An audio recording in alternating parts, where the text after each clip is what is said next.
This is the CBS Evening News with Walter Cronkite. Good evening. Not since the founding of the modern state of Israel, not as far as we know, has a leader of Israel met with a leader of Egypt. But now all obstacles appear to have been removed for peace discussions in Jerusalem between Egyptian President Sadat and Israeli Prime Minister Begin. It happened this way earlier today in CBS News interviews with the two leaders. I'm just waiting for the proper invitation. You must get something directly from Mr. Begin, not through the press. Right. And how would that be transmitted, sir, since you do not have diplomatic relations with Israel? Why not through our mutual friend, the Americans?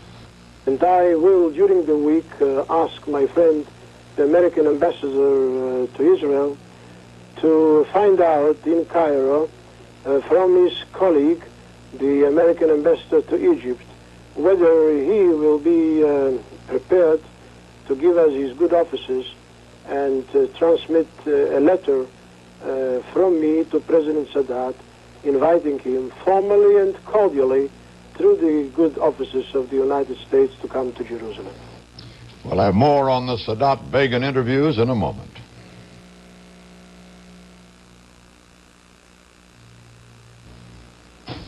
The interviews with the leaders of Egypt and Israel were conducted by a satellite to Cairo and Tel Aviv. I talked first with Egypt's Sadat and asked him about his offer to discuss peace in Jerusalem and whether there were any preconditions to that trip. The only condition is that I want to discuss the whole situation with the 120 members of the Knesset and put the full picture and details of the situation from our point of view. If you get that formal invitation, how soon are you prepared to go? Really, I'm looking forward to fulfill this visit in the earliest time possible. Would that could be, say, within a week? You can say that, yes. You said that you wish to address the Knesset, the parliament in Israel. Would you also right. Would you also engage in substantive discussion? I mean, exchange of views or so with Begin, yes. What about the opposition from some of your fellow leaders in the Arab world to this visit? They have expressed this to you, I gather. I didn't tell any one of my colleagues, and I didn't ask them to agree or not agree upon this. I felt that my responsibility and my responsibility as President of Egypt also is to try all means to reach peace. And I took this decision. For sure, there are those who are against it. But as much as I am convinced that this is the right way and my people backs me, I shall be fulfilling the whole thing. Has the PLO leader, Yasser Arafat, expressed any opinion on this visit to Premier Begin? Not at all. Not at all, because as I told you, Walter, this is my initiative. What is the ultimate that could result from such a meeting? What's the best you could hope for? We are in a crucial moment. There has never been a suitable moment in the Arab world to reach genuine peace like we are now. So I want to put the facts before them. And at the same time, we want to discuss what will be the other alternative if we can't achieve peace. It will be horrible. Believe me, horrible. You suggested that perhaps a Palestinian, now as a professor in an American university, might be a proper representative and solve this problem of who would represent the Palestinians at Geneva. Right. Now, you said that Yasser Arafat had agreed with that. Yes. However, now the information director for the PLO at the Tunis meeting of foreign ministers says the whole idea is absurd. You know, we are accustomed to this in the Arab world, and I anticipated this. But you see, as I'm telling you, I'm quite calm. In my later interview with Israel's Begin, I asked him when he would take the necessary steps to move this new peace initiative from long-distance dialogue to a person-to-person meeting.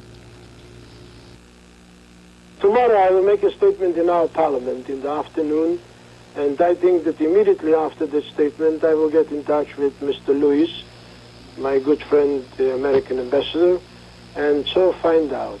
What I can assure you, Mr. Cronkite, as we really want the visit of President Sadat, we really want to negotiate peace, to establish permanent peace in the Middle East, I will not hesitate to send such a letter. Are there any preconditions? Are there any conditions under which you will be inviting him to? No preconditions, and I understand that also President Sadat doesn't put forward any preconditions. He has got his position, we have our position.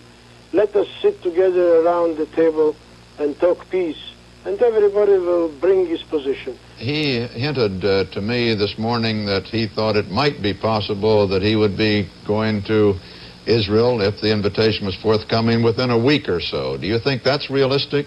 Very good news. Well, if President Sadat is ready to come next week, if he tells me that he will come next week, I will have to postpone my trip to Britain, because I am supposed to go next Sunday to London at the invitation of Prime Minister Callahan. But I suppose that Prime Minister Callahan will also be agreeable rather to postpone that meeting for a week and rather have President Sadat in Jerusalem, because it gives hope to have peace in the Middle East. But if President Sadat would come after my return from Europe, I will come back home next Friday after my visit to London and to Geneva, and then he may come the other Monday. But anyhow, any time, any day he is prepared to come, I will receive him cordially at the airport, go together with him to Jerusalem, also present him to the Knesset, and let him make a speech to our parliament. I will follow him onto the platform, greet him, receive him. I think it's now up to President Sadat to carry out his, let me say, promise, or bring into fruition his readiness to come to Jerusalem. At an Arab foreign ministers meeting in Tunis, John Sheehan reports that PLO delegates privately view a Sadat trip to Israel as very, very bad, but they say they will not publicly criticize Sadat. In Washington, the State Department says a Geneva peace conference still is needed, and if one is not held this year, Secretary Vance is considering a January trip to the region to get talks going. Incidentally, at the Tunis meeting, the Egyptian and Libyan foreign ministers announced a peace agreement ending their 4-year-old feud.